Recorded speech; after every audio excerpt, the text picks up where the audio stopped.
ಅಥವಾ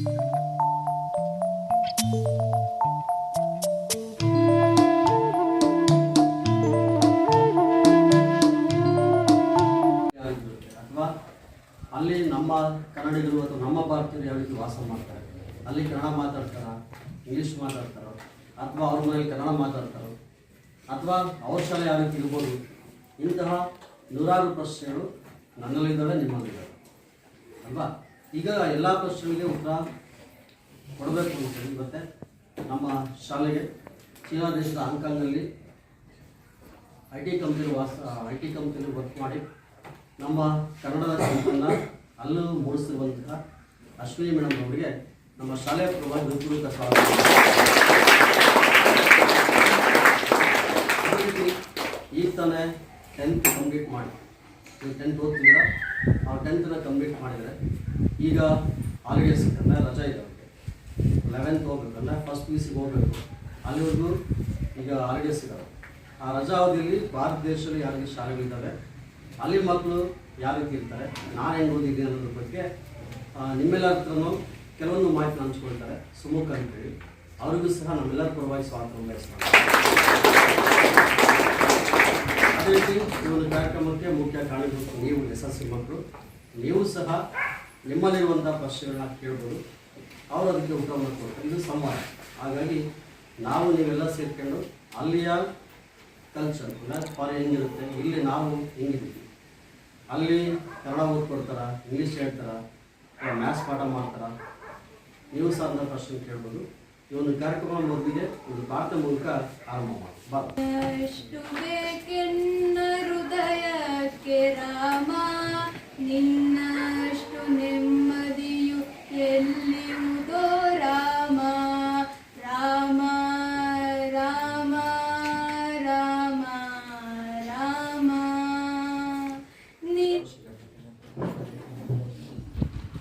ನನ್ನ ಹೆಸರು ಅಶ್ವಿನಿ ಅಂತ.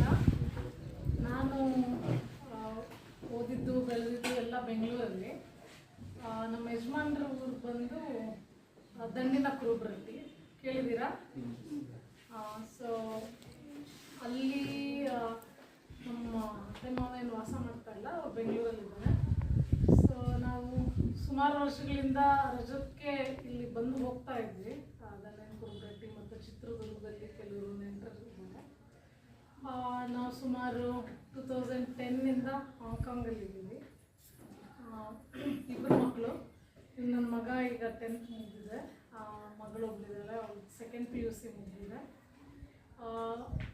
ಹಾಂಗ್ಕಾಂಗ್ ಹೋಗೋ ಮುಂಚೆ 4 ವರ್ಷ ಚೈನಾಲಿದ್ವಿ. ಚೈನಾ ಗೊತ್ತಲ್ಲ, ಚೈನಾಲಿದ್ವಿ. So China southern most part of ಚೈನಾಲಿದ್ವಿ. ಅದು ಹಾಂಗ್ಕಾಂಗ್ ಪಕ್ಕದಲ್ಲೇ ಬರುತ್ತೆ ಬಾರ್ಡರ್.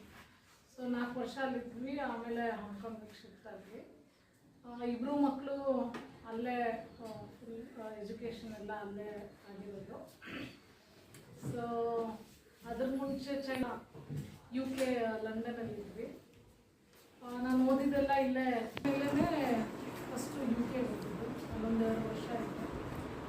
ಹೀಗೆ UK ಚೈನಾಯಿಂದ ಸೊ ಇವನು ಸ್ಪೋರ್ಟ್ಸಲ್ಲಿ ತುಂಬ ಇಂಟ್ರೆಸ್ಟ್ ಇದೆ. ಓಡೋದ್ರಲ್ಲಿ ಮತ್ತು ಫುಟ್ಬಾಲಲ್ಲಿ ಸುಮಾರು ಪಾರ್ಟಿಸಿಪೇಟ್ ಮಾಡ್ತಾ ಇರ್ತಾನೆ. ಕಾಂಪಿಟೇಷನಲ್ಲಿ, ಟೂರ್ನಮೆಂಟ್ಸಲ್ಲಿ ಎಲ್ಲ ಸುಮಾರು ಟ್ರೋಫಿನಲ್ಲಿ ಎಲ್ಲ ಗೆದ್ದಿದ್ದೀನಿ. ಮತ್ತು ಓದೋದ್ರಲ್ಲೂ ಆಸಕ್ತಿ ಇದೆ. ಅದಲ್ಲದೆ ಮತ್ತು ಅಲ್ಲಿನ ಎಜುಕೇಷನ್ ಸಿಸ್ಟಮ್ ಏನಂದರೆ ಬರೀ ಓದೋದೊಂದೇ ಅಲ್ಲ, ಓದೋದ್ರ ಜೊತೆ ನೀವೇನು ಬೇರೆಯವ್ರಿಗೆ ಮಾಡೋಕ್ಕಾಗುತ್ತೆ, ಈ ಕಮ್ಯುನಿಟಿಗೆ ಏನು ಮಾಡೋಕ್ಕಾಗುತ್ತೆ, ಆಮೇಲೆ ಯಾವ ರೀತಿ ವಾಲಂಟ್ರಿ ವರ್ಕ್ ಮಾಡೋಕ್ಕಾಗುತ್ತೆ, ಇದನ್ನೆಲ್ಲ ನೋಡ್ತಾರೆ. ಇವಾಗ ನಿಮಗೆ 100ಗೆ ಮಾರ್ಕ್ಸ್ ಇರುತ್ತೆ, ಅದರಲ್ಲಿ ನೀವು ಎಷ್ಟು ಬರೀತೀರಾ ಅದರದ್ದು ಸ್ಕೋರ್.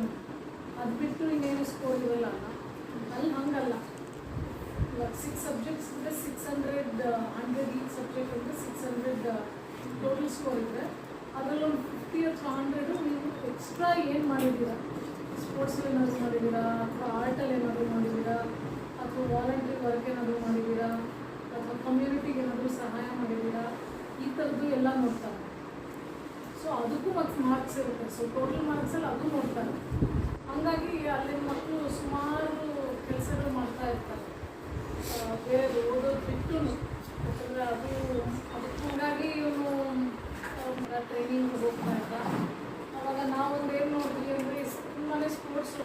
ಆಗಿರೋದು ತುಂಬ ಇಷ್ಟ. ಎಷ್ಟೇ ವಯಸ್ಸಾದವರಾಗಲೂ ಹಾಗೆ ವ್ಯಾಯಾಮ ಮತ್ತು ಏನೋ ಒಂದು ಸ್ಪೋರ್ಟ್ ಮಾಡ್ತಾನೆ ಇರ್ತಾರೆ. ಇಂಥ ಮುದಿ ತಾತ ಅಜ್ಜಿಗಳು ಅಷ್ಟು ಆ್ಯಕ್ಟಿವ್ ಆಗಿರ್ತಾರೆ. ಸ್ವಿಮ್ಮಿಂಗ್ ಆಗಲಿ, ಬ್ಯಾಡ್ಮಿಂಟನ್ ಆಗಲಿ, ಓಡೋದಾಗಲಿ, ಅಷ್ಟು ಮುದಿ ವಯಸ್ಸಲ್ಲಿ ಬೇಕಾದ್ರೆ ಜಾಗಿಂಗ್ ಮಾಡ್ತಾರೆ. ಒಂಥರ ಶಕ್ತಿ ಇರ್ತದೆ. ಸೊ ಮತ್ತು ಸ್ಪೋರ್ಟ್ಸು ಅದಕ್ಕೆ ಎಲ್ಲ ಕಡೆ ಹೋಗ್ತಿದ್ದಾಗ ನಾವೇನು ಮಾಡ್ತಿದ್ವಿ, ಏನು ನೋಡಿದ್ದು ಅಂದರೆ ತುಂಬ ಸ್ಪೋರ್ಟ್ಸ್ ಎಕ್ವಿಪ್ಮೆಂಟ್ಸು ವೇಸ್ಟ್ ಮಾಡ್ತಾಯಿದ್ರು. ಅಂದರೆ ಒಂದು ಸ್ವಲ್ಪ ಹಿಂಗೆ ಸ್ಕ್ರ್ಯಾಚ್ ಆಗೋಂಗಿಲ್ಲ, ಅಥವಾ 6 ತಿಂಗಳು ಆಗೋಯ್ತು, ಅದು ಚೆನ್ನಾಗಿರುತ್ತೆ. ಅಲ್ಲಿ ಫೀಸು ಹಾಗೆ ತೊಗೊತಾರೆ, ಅದಕ್ಕೆ ತಕ್ಕಂತೆ ಹಾಗೆ ಅವ್ರು ತೊಗೊತಾನೆ ಇರ್ತಾರೆ. ಸೊ ಆ ಥರ ಸುಮಾರು ಹಿಂಗೆ ಬಿಸಾಡ್ತಾರೆ ಅವರು. ನಾವು ಅದನ್ನು ನೋಡಿದ್ವಿ, ಎಷ್ಟು ವೇಸ್ಟ್ ಆಗ್ತದೆ. ನಮ್ಮಲ್ಲಿ ಎಷ್ಟೊಂದು ಜನಕ್ಕೆ ನಿಮ್ಮಲ್ಲಿ ಟ್ಯಾಲೆಂಟ್ ಇರುತ್ತೆ, ಬಟ್ ಫೆಸಿಲಿಟೀಸ್ ಇರಲ್ಲ. ಎಸ್ಪೆಷಲಿ ಗೌರ್ಮೆಂಟ್ ಶಾಲೆಗಳಲ್ಲಿ ನಿಮ್ಮಲ್ಲೇ ಎಷ್ಟೋ ಜನ ಯಾವುದೋ ಒಂದು ಸ್ಪೋರ್ಟಲ್ಲಿ ಚೆನ್ನಾಗಿರ್ಬೋದು, ಬಟ್ ಪ್ರೋತ್ಸಾಹ ಇರಲ್ಲ ಅಥವಾ ಫೆಸಿಲಿಟಿಗಳಿರಲ್ಲ. ಅದಕ್ಕೆ ಆವಾಗ ಅದನ್ನು ನೋಡಿ ನಮ್ಮ ಯಜಮಾನ್ರನ್ನ ಯಾವಾಗಲೂ ಪ್ರಾಕ್ಟೀಸಿಗೆ ಕರ್ಕೊಂಡು ಹೋಗ್ತಾರೆ, ನೋಡ್ತಾ ಇದ್ವಿ ಈ ಥರ ಎಲ್ಲ ಇದಾಗ್ತಾ ಇರುತ್ತೆ. ಆವಾಗ ಒಂದು ಐಡಿಯಾ ಮಾಡೋದು, ಯಾಕೆ ನಾವು ಇವ್ರ ಹತ್ರ ಎಲ್ಲ ಹೋಗಿ ನಾವು ಹೇಳೋಣ, ಈ ಥರ ನಮ್ಮ ಊರಿನ ಸುತ್ತಮುತ್ತ ಶಾಲೆಗಳಿಗೆ ನಾವು ಕೊಡಬೇಕು ಅಂದ್ಕೊಂಡಿದ್ವಿ, ಸ್ಪೋರ್ಟ್ಸ್ ಆಡಲಿ ಮಕ್ಕಳು ಅಂತ. ಸೊ ಹಾಗಾಗಿ ಮಗ ಮತ್ತು ಮಗಳು ಅವರೆಲ್ಲ ಪೋಸ್ಟರ್ಸು, ಬ್ಯಾನರ್ಸು ಎಲ್ಲ ಮಾಡಿ ಒಂದಿಷ್ಟು ಜನಗಳಿಂದ ಎಲ್ಲ ಕಲೆಕ್ಟ್ ಮಾಡಿದ್ರು. ಸೊ ಫಸ್ಟ್ ಟೈಮ್ ಕಲೆಕ್ಟ್ ಮಾಡಿದಾಗ ಅವಾಗ ಕೋವಿಡ್ ಟೆನ್ಷನ್ ಬಂದಿರಲಿಲ್ಲ, ಅಲ್ಲಿ ತುಂಬ ಸ್ಟ್ರಿಕ್ಟ್ ಇತ್ತು. ಹಾಗಾಗಿ ನಾವು ಕಲಿಸ್ಕೊಟ್ಟಿದ್ವಿ. ದಾವಣಗೆರೆಯಲ್ಲಿ ಇರೋ ಸ್ಕೂಲ್ಗಳಲ್ಲಿ ಫಸ್ಟ್ ಅಲ್ಲಿ ಹಂಚಿದ್ದು, ನಾವು ಬರಲಿಲ್ಲ, ಬರೋಕ್ಕಾಗಲಿಲ್ಲ, ಅವಾಗೆಲ್ಲ ತುಂಬ ಟ್ರಾವೆಲ್ ಪ್ರಾಬ್ಲಮ್ ಇತ್ತು ಕೋವಿಡ್ ಟೈಮಲ್ಲಿ. ಸೊ ಆಮೇಲೆ ನಾವು ಅಂದ್ಕೊಂಡ್ವಿ, ನಾವಾಗಲೇ ನೋಡಬೇಕು, ನಾವೇ ನೋಡಬೇಕು, ಮಕ್ಕಳನ್ನ ನೋಡಬೇಕು, ಸ್ಕೂಲಲ್ಲಿ ನೋಡಬೇಕು, ಅವ್ರಿಗೆ ಏನು ಬೇಕಿದ್ರೆ ಅದು ತಿಳ್ಕೋಬೇಕು ಅಂತ ಹೇಳಿ ನಾವೇ ಬರಬೇಕು ಅಂತ. ಹೋದ ವರ್ಷ ಸುಮಾರು ಒಂದು ಗಂಡಿನ ಕೊಡಬೇಕು ಸುತ್ತಮುತ್ತ 4-5 ಸ್ಕೂಲ್ಗಳಿಗೆ ಹೋಗಿ ಎಲ್ಲ ಅನಿಸಿದ್ವಿ. ಬ್ಯಾಡ್ಮಿಂಟನ್ನು, ರ್ಯಾಕೆಟು, ಫುಟ್ಬಾಲು, ಆಮೇಲೆ ಸ್ಪೋರ್ಟ್ಸ್ ಶೂಸು, ಆಮೇಲೆ ಎಲ್ಲ ಒಳ್ಳೆ ಕ್ವಾಲಿಟಿ ಇದೆ. ಅದೇ ಹೇಳಿದ್ನಲ್ಲ, ಅಲ್ಲಿ 6 ತಿಂಗಳಾಯಿತು ಅಂದರೆ ಹಳೇದಾಗಿರುತ್ತೆ ಅಂತ. ಸೊ ಅದರ ಸುಮಾರು ಹಂಚಿ ಬಂದ್ವಿ. ಅದಕ್ಕೆ ಈ ಸತಿನೂ ಕಲೆಕ್ಟ್ ಮಾಡಿದ್ದೀವಿ, ಬಟ್ ಅದು ಸ್ವಲ್ಪ ನಾವು ಬರೋ ಮುಂಚೆ ಬಂತು, 2 ದಿನದ ಮುಂಚೆ. ಅಷ್ಟರಲ್ಲಿ ನಾವು ಈ ಸತಿ ಬೇರೆ ಥರ ಮಾಡೋಣ, ಯಾಕೆಂದರೆ ಇವನು ಫುಟ್ಬಾಲಲ್ಲಿ ಸುಮಾರು ಚೆನ್ನಾಗೆ ಆಡ್ತಿದ್ದಾನೆ ಇತ್ತೀಚೆಗೆ. ಅದಕ್ಕೆ ಮಕ್ಕಳಿಗೆ ಫುಟ್ಬಾಲ್ನು ಹೇಳ್ಕೊಡೋಣ. ಇಲ್ಲಿ ಜಾಸ್ತಿ ಫುಟ್ಬಾಲ್ ಆಡಲ್ಲ ಅಂತ ಗೊತ್ತು, ಎಲ್ಲರೂ ಜಾಸ್ತಿ ಕ್ರಿಕೆಟ್ ಅಥವಾ ಖೋಖೋ, ವಾಲಿಬಾಲ್ ಈ ಥರ ಆಡ್ತಾರೆ.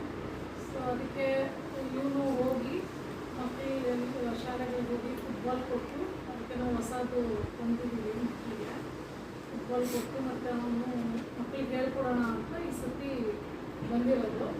ಆಲ್ರೆಡಿ ಅವನು ಗಂಡಿನ ಕುರುಬಿ ಸ್ಕೂಲು ಮತ್ತು GSLE ಸ್ಕೂಲಲ್ಲಿ ದಿನ ಹೋಗಿ ಹೇಳ್ಕೊಡ್ತಾ ಇದ್ದಾನೆ. ಅಲ್ಲಿ ಮಕ್ಕಳಿಗೆಲ್ಲ ತುಂಬ ಖುಷಿಯಾಗಿದೆ. 12 ಮಕ್ಕಳು, 12 ಹುಡುಗರು ಆ ಥರ ಎಲ್ಲ ಸೇರ್ಕೊಂಡಿದ್ದಾರೆ. ಅವರು ಕಾಯ್ತಾ ಇರ್ತಾರೆ ಯಾವಾಗ ಬಂದು ಆಟ ಆಡ್ಬೋದು ಅಂತ. ಸೊ ಇವತ್ತು ನಿಮ್ಮ ಸ್ಕೂಲು ಮತ್ತು ಮಾಲಂಗಿ ಸ್ಕೂಲ್ ಅಲ್ಲಿ ಹೋಗಿದ್ವಿ. ಅಲ್ಲಿ ಮಕ್ಕಳಿಗೂ ಇಷ್ಟ ಆಯಿತು. ಮಕ್ಕಳು ಇನ್ನೊಂದು ದಿನ ಯಾವಾಗ ಬರ್ತೀರಾ ಅಂತ ಕೇಳ್ತೀವಿ. ಹಾಗಾಗಿ ಇನ್ನೂ ನೆಕ್ಸ್ಟ್ ಟೈಮ್ ಬರೋವಾಗ ನಿಮಗೆ ಇನ್ನೂ ಜಾಸ್ತಿ ಸ್ಪೋರ್ಟ್ಸ್ ಎಕ್ವಿಪ್ಮೆಂಟು, ಬ್ಯಾಡ್ಮಿಂಟನ್ ರ್ಯಾಕೆಟ್ಟು ಎಲ್ಲ ಸುಮಾರು